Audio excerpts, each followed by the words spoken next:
कोणाची र हवा आपलीच र. तर आज राजकारणात आल्यानंतर सगळ्याच गोष्टीची सांगड घालावी लागते हे आपल्याला माहितच आहे.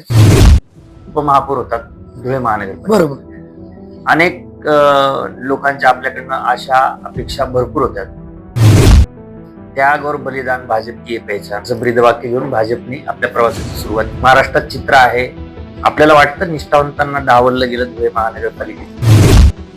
सर आता असा विषय आहे, निष्ठावंतांना डावलले गेले हा शब्द कोण वापरते? विरोधक. भाजप कार्यालयासाठी स्वतःची जमीन साधारणतः त्याची आजची व्हॅल्यू जर विचार केला तर 5 कोटी रुपयाची जमीन आहे. पक्षाला कार्यालयासाठी स्व इच्छेने देऊन टाकते. भारतीय जनता पार्टीने ते आम्हाला काही थोडं दिलं, आमच्या अवकातीपेक्षा जास्त. गजेंद्र अंपळकर जे जिल्हाध्यक्ष आहेत, त्यांना ही भूमी माफियांच्या घशातून जमीन काढण्यासाठी पूर्ण 5 वर्ष गेली. अपने पास कल भी नहीं था, अगर आज भी नहीं रहेगा तो क्या होगा? खरोखर यंदा हवा कोणाची? आणि हवा फक्त भारतीय जनता पार्टी. कोणाची र हवा आपलीच र. अनेक वर्षांच्या प्रतीक्षेनंतर अखेर महानगरपालिकेचा बिगुल वाजला. आता आपण आहोत धुळे महानगरपालिकेच्या प्रभाग क्रमांक 16 मध्ये. 16 तसा धुळे शहराचा चर्चित मतदारसंघ. प्रभाग क्रमांक 16 मध्ये उपमहापौर पद भूषवलेले कल्याणीताई अंपळकर यांच्याशी आपण थेट चर्चा करणार आहोत. ताई, सर्वप्रथम आमच्या या स्वराज्य खानदेश प्रस्तुत यंदा हवा कुणाची या विशेष कार्यक्रमात आपलं सहर्ष स्वागत. धन्यवाद. ताई, आपल्याशी एकंदरीत चर्चेच्या सुरुवातीलाच खर तर माहिती करून द्यायची आहे. आपण उपमहापौर होतात धुळे महानगरपालिका. बरोबर. अनेक लोकांच्या आपल्याकडनं आशा अपेक्षा भरपूर होत्या. आपण उपमहापौर झालात भाजप पक्षाच्या माध्यमातून. कल्याणीताई अंपळकर हे धुळे शहराला यांचा राजकीय प्रवास कसा सुरू झाला हा जाणून घ्यायला नक्की आवडेल. 2018 उमेदवारी आम्हाला करायची इच्छाच नव्हती. म्हणजे आमचं घर म्हणजे अतिशय कष्टाने आम्ही मोठे झालेले लोक. घरामध्ये वावरत असताना प्रत्येकच म्हणजे माझे मिस्टर, माझे दीर जे आज जिल्हाध्यक्ष आहेत, अत्यंत हालाखीचे दिवस त्यांनी काढले. एवढंच की माझं लग्न झालं तेव्हा सुद्धा माझे मिस्टर आणि माझे दीर हे दुधाचा व्यवसाय करत होते. दुधाचा व्यवसाय करत असताना सुद्धा अनेक अडचणींना त्यांना तोंड द्यावं लागलं. घरात पैसा नव्हता, कुठल्याही पद्धतीचं आमच्याकडे काही बॅकिंग नव्हती आम्हाला. परंतु असं करत असताना एक आमचे आधारस्तंभ म्हणजे डॉक्टर सुभाषजी भामरे हे आमचे आधारस्तंभ, म्हणजे आमचे राजकीय जीवनातली गुरु. त्यांच्या सपोर्टमुळे आणि त्यांच्या आशीर्वादामुळेच हा विषय आणि या गोष्टीची सुरुवात झाली की आपण राजकारणात यावं. दिराची पण त्यानंतर इच्छा होती, परंतु नुसती इच्छा करून उपयोग नाही. तर आज राजकारणात आल्यानंतर सगळ्याच गोष्टीची सांगड घालावी लागते हे आपल्याला माहितच आहे. परंतु काही मोठ्यांच्या आशीर्वादाने आपल्याला उमेदवारी पण मिळाली आणि सर्व माझ्या प्रभागातल्या नागरिकांच्या, माझ्या वरिष्ठ नेत्यांच्या आशीर्वादाने मला उपमहापौर पद मिळालं. नक्कीच ताई, खरं तर बघायला गेलं आपली निवडणूक, आपण या राजकीय प्रवास सुरू केला, आपला विजय झाला, आपल्याला एक मोठा बहुमान मिळाला. आणि बहुमान ज्या वेळेस मिळतो शहराच्या अपेक्षा वाढतात. आजही आपण मतदारांकडे मतदान रूपी आशीर्वाद घ्यायसाठी जात आहे. येणाऱ्या काळामध्ये ज्या पद्धतीने शहरातले काही प्रकल्प बाकी आहेत, विकासाचे काही कामं बाकी आहेत, आपल्याकडे पाहत असताना लोकांच्या अपेक्षा वाढलेल्या आहेत. काय नवीन उपाययोजना आहेत, काय नवीन विकासाच्या काही गोष्टी ज्या शिल्लक आहेत, ज्या आपल्या रोडमॅप तयार आहे की येणाऱ्या काळात आपण करणार आहोत? सर बघा, आता असं आहे, रस्ते, गटारी, नळ या तर क्षुल्लक गरजा आहेच. या तर आपण 90% पूर्ण करण्याचा प्रयत्न केला. परंतु येणाऱ्या काळात आमचं विजन असं आहे की आज आम्ही जिथे राहतो त्याच्या शेजारीच पवन नगर आहे. पवन नगर सारखा जर एरियाचा विचार केला आपण तर हा आपला अगदी स्लम एरिया आहे. तर आमची मनापासून आणि खूप तळमळ आहे की त्या लोकांसाठी आपण एक लग्न वगैरे होण्यासाठी एक डोम तयार करावा. शिवाय अत्यंत हुशार असे विद्यार्थी आपल्या सर्वत्र प्रभागामध्ये घडतात. अशा वेळी त्यांना अभ्यासाला खूप म्हणजे त्रास होतो. कारण त्यांच्या घराचा जर विचार केला आपण 10 बाय 10 त्यांचे घर आहे आणि असं घरी अभ्यास करत असताना त्यांना अनेक अडचणींना तोंड द्यावं लागतं. त्यांचा अभ्यास होत नाही, त्यामुळे त्यांना कुठेतरी मागे पडतं त्यांचं शिक्षण. तर आम्ही असा विचार केलेला आहे की एक अभ्यासालय, अभ्यासिका, एक प्रशस्त एसी हॉल अभ्यासिकेचा आपण तयार करावा आणि त्याचं विजन माझ्या डोळ्यासमोर पूर्ण तयार होऊन गेलेलं आहे. फक्त वाट आहे ती गुलालाची. नक्कीच ताई, ज्या पद्धतीने आपण तरुणांचा विचार करतायत, विद्यार्थ्यांचा विचार करतायत, एक ह्या भूमिकेच्या पलीकडे जाऊन खरं तर मला प्रश्न आपल्याला एक राजकीय विचारायचा आहे. संपूर्ण महाराष्ट्रात चर्चा आहे, त्याग और बलिदान भाजप की ये पहचान, असं ब्रीदवाक्य घेऊन भाजपने आपल्या प्रवासाची सुरुवात केली. महाराष्ट्रात चित्र आहे की निष्ठावंतांना डावललं जातंय. आपल्याला वाटतं निष्ठावंतांना डावललं गेलं धुळे महानगरपालिकेत? सर आता असा विषय आहे, निष्ठावंतांना डावलले गेलं हा शब्द कोण वापरते? विरोधक. आज सोपं एक छोटस उदाहरण देते. आमचा एक पदाधिकारी मंडळ अध्यक्ष पंकज धात्रक हा हिंदुत्वाचं सुद्धा काम करतो, गोरक्षणाचं काम करतो, भारतीय जनता पार्टीचं काम करतो. त्याची पत्नी सुद्धा महिला मोर्चात काम करत असताना त्यांच्या सुद्धा इच्छा होत्या, परंतु त्यांना तिकीट मिळालं नाही. ते सुद्धा इच्छुक होते, पण ते सर्व विषय सोडून भारतीय जनता पार्टीचंच काम करत आहे. मग कुठे दिसतंय आपल्याला की निष्ठावंतांना डावललं गेलं? म्हणजे ते निष्ठावंत नव्हते का सर? नक्कीच नक्कीच. मला सांगा. म्हणजे एकंदरीत हा विरोधकांचा अपप्रचार असावा. विरोधकांचा अपप्रचार आहे सर. भारतीय जनता पार्टी माझ्या मते असा कुठलाही आपला कार्यकर्ता हा शब्द बोलत नाही आणि वापरत नाही. तो पूर्णपणे आपलं भारतीय जनता पार्टीचाच कार्यकर्ता आहे आणि तो पुढे होऊन पक्षाने जो उमेदवार दिलेला आहे त्याचंच काम तो करतोय. नक्कीच ताई, पुढचा प्रश्न असा आहे, संपूर्ण महाराष्ट्रात अनेक भाजपचे मोठमोठे पदाधिकारी कार्यकर्ते घडून गेले, घडत आहेत.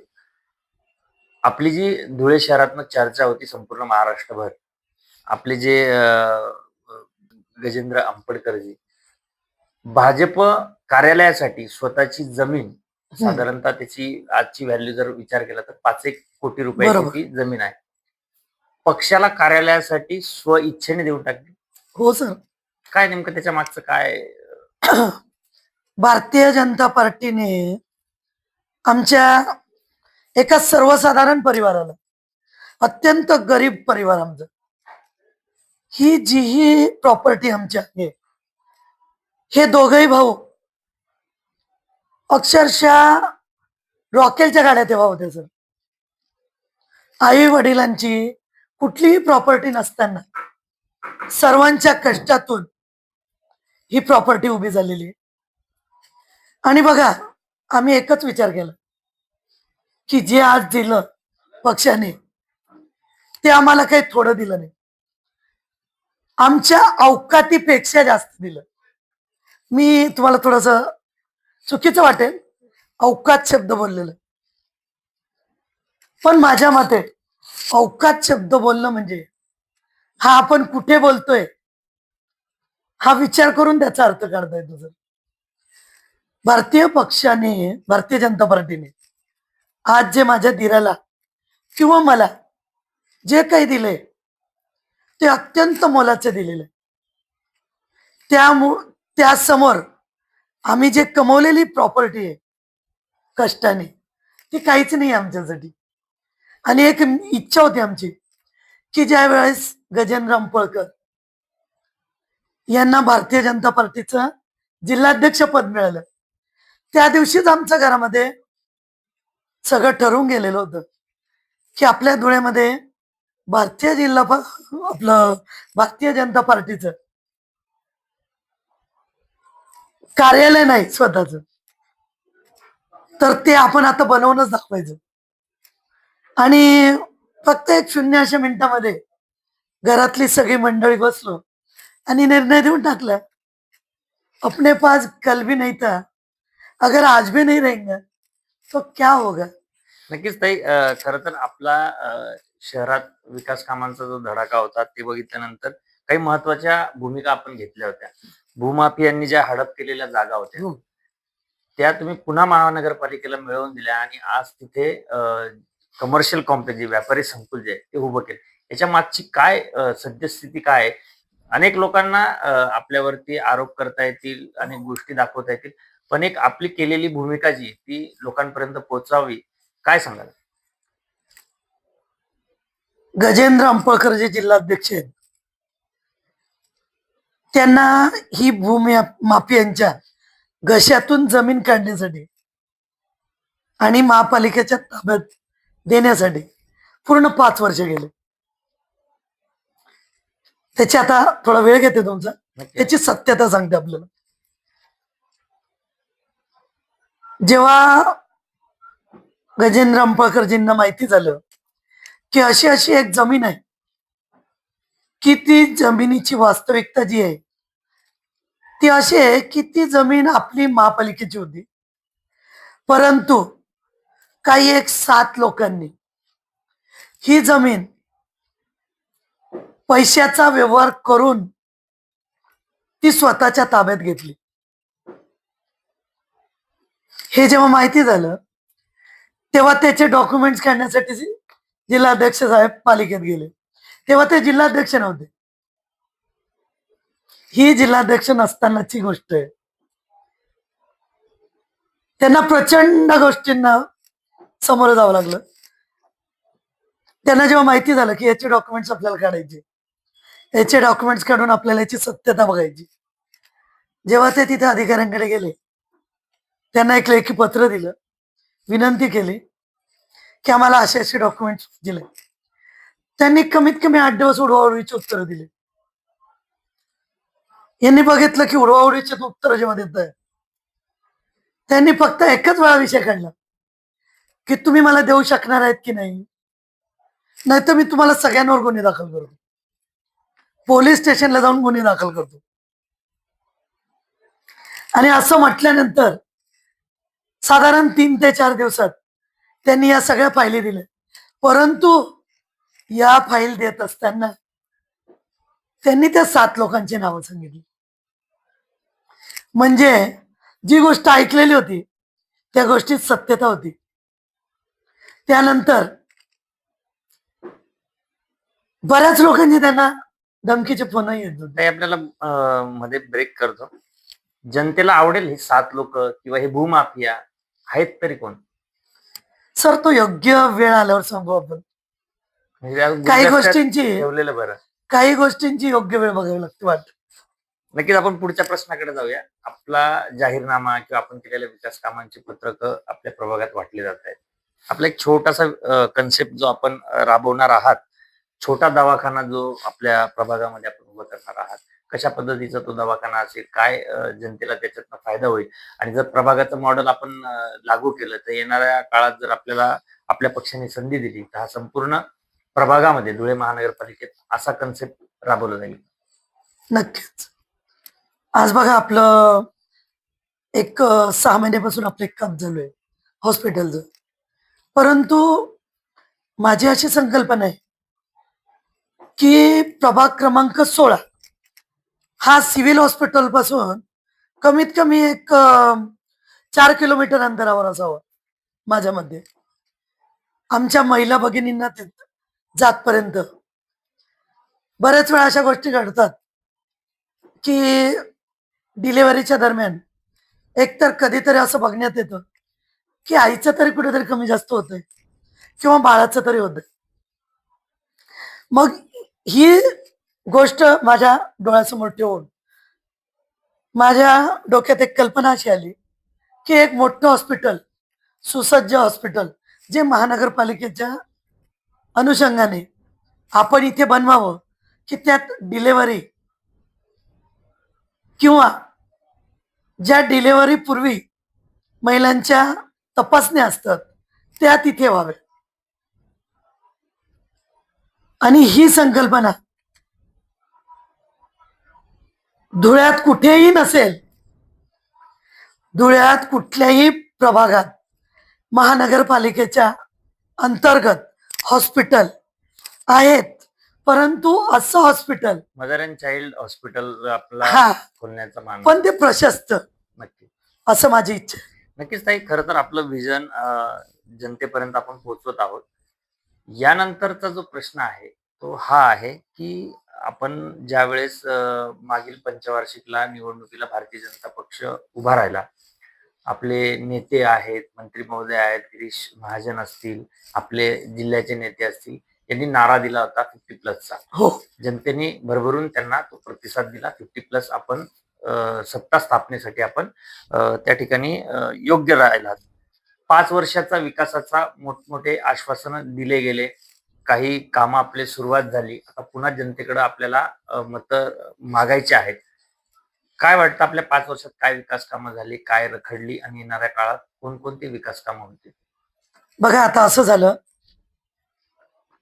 विकास कामं झाली आणि काही रखडली, परंतु त्याच्या मागची कारण नाही.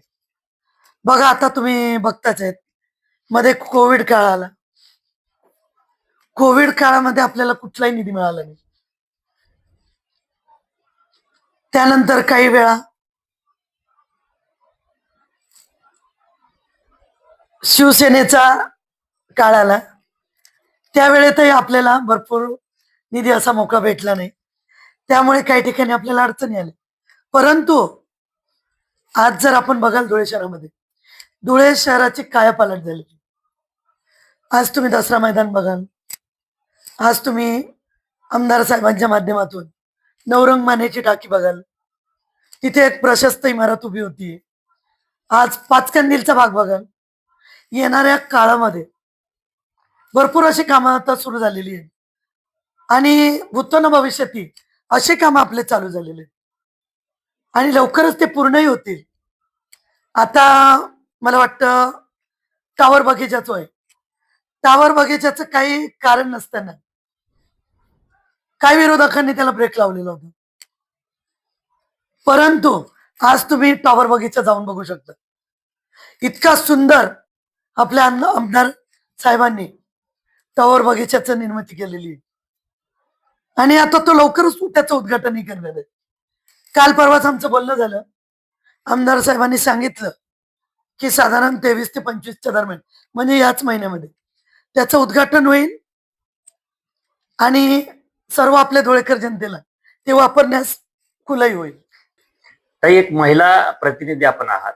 धुळे शहराचा जर विचार केला संपूर्ण महाराष्ट्रात, धुळ्याला गुंडगिरी, त्यानंतर दिवसाढवळ्या खून होणे, महिलांची छेडछाड, चेन स्नॅचिंग, असे विविध प्रकारानं धुळे चर्चेत असतं.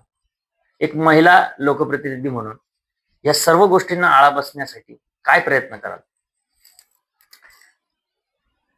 त्यासाठी दादा, धुळे शहरामध्ये वचक बसण्यासाठी आज तुम्ही बघताय की अनेक जणांच्या निवेदनाद्वारे सीसीटीव्हीची मागणी आपण केलेली आहे आणि आपले आमदार साहेब जे ते त्यांच्या लेवलला त्यांचं काम करतात, जे गुंडेगिरीपासून मुक्तता होण्यासाठी किंवा महिलांसाठी सुरक्षतेसाठी आपले आमदार साहेब प्रयत्न करतात. त्याचे माझं एक महिलांना नम्र निवेदन आहे, महिला भगिनींना, की धुळे शहरामध्ये आपण प्रत्येक ठिकाणी प्रत्येक चौकात सीसीटीव्ही कॅमेऱ्यांची व्यवस्था करतोच आहे. तर त्यामुळे माझ्या महिला भगिनींनी कुठल्याही प्रकारचा भीती न बाळगता एकदम खुल्लपणे वावरावं, कुठल्याही प्रकारची भीती मनात बाळगू नये, ही तुम्हाला सगळ्यांना नम्र विनंती करते. नक्कीच ताई, खरं तर आपल्या ह्या विशेष कार्यक्रमाच्या शेवटाकडे जाता जाता मतदाराला आपल्याला आवाहन करायचंय की आपल्याला मतदान का करावं, आणि त्यालाच उपप्रश्न आहे, खरोखर यंदा हवा कोणाची?